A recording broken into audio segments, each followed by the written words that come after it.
Salve, salve galera, bem-vindos de volta ao canal Ajuda aí Professor, tudo bem com vocês? Turma, no vídeo de hoje nós vamos continuar naquele nosso processinho de correção das provas do vestibulinho da ETEC, a Escola Técnica de São Paulo, que vai servir para quem vai prestar escola técnica, que vai servir para quem vai prestar concurso, que vai servir para quem vai prestar Enem, que vai servir para quem vai prestar qualquer processo seletivo, tá? Se você já chegou até aqui, vou fazer aquele momento mendigo logo rapidinho aqui, se inscreve no canal, deixa o seu like no vídeo, também ativa o sininho para você receber a notificação de novos vídeos. Tudo bem?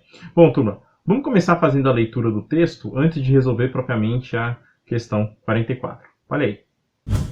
A vovó diz assim: vou te contar a fábula da corrida entre a lebre e a tartaruga. Jabuti. Oi, meu bem. Tartarugas são aquáticas, vovó. Se a corrida for em terra, tem que ser um jabuti. Melhor mudar de história. Eu vou te contar as fábulas das botas de 7 léguas. Tá, mas dá para ser um sistema métrico? Você sabia? O sistema métrico é um sistema de medição reconhecido internacionalmente. Ele surgiu durante a Revolução Francesa em virtude da existência de diversos padrões de medida que dificultavam o funcionamento do comércio e da indústria. A légua é uma unidade de comprimento que não pertence ao sistema métrico, cuja ideia base era de que corresponderia aproximadamente ao caminho percorrido por um homem caminhando a pé durante 1 hora. No Brasil, de acordo com o dicionário Hawais, uma légua equivale a 6,6 quilômetros. As botas de 7 léguas da fábula permitem à pessoa que as usa conseguir dar passos que valem 7 léguas cada um. Observe aí na tela a questão 44 agora e vamos ao que interessa, pessoal. Diz o seguinte, questão 44. A légua é uma medida de comprimento que varia de acordo com o período histórico e o país em que é usada.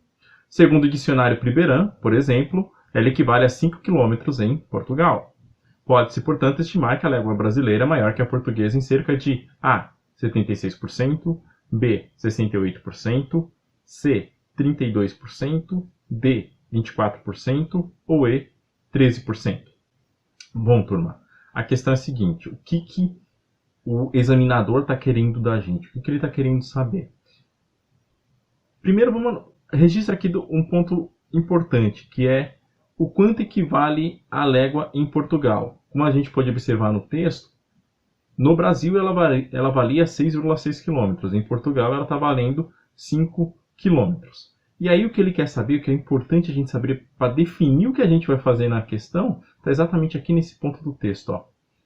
Ele quer saber o quanto a légua brasileira é maior que a portuguesa. Só que ele quer saber isso em termos de porcentagem. A gente vai saber, se continuar fazendo aqui uma diferença, olha os valores das léguas aí. Eu tenho a brasileira que vale 6,6 km. Eu tenho a portuguesa que vale 5 km. Isso vai me dar uma diferença de 1,6 km. Só tomar um cuidado para não incorrer em erro e fazer a comparação da légua da légua portuguesa, que vale 5%, que vale 5 km, e quanto esses 5 km são de porcentagem da légua brasileira, porque aí você vai incorrer em erro. Ali, conforme o texto, o que ele está pedindo para a gente é para comparar a diferença. Essas são as grandezas e as grandezas que a gente está fazendo a comparação. Quando a gente compara grandezas, ou quando a gente está trabalhando com razão e proporção, a gente tem um esqueminha de fazer que se resolve através da já tão famosa regrinha de 3, né? Como que a gente faz? Primeiro, a gente estabelece as grandezas que a gente está comparando. Então, do lado a gente coloca grandezas de um tipo, do outro lado coloca grandezas de outro tipo. Então, olha lá, observa na tela. Eu tenho as duas grandezas que eu estou comparando, a distância e a porcentagem. Primeira distância, a distância da légua em Portugal, que vale 5 km.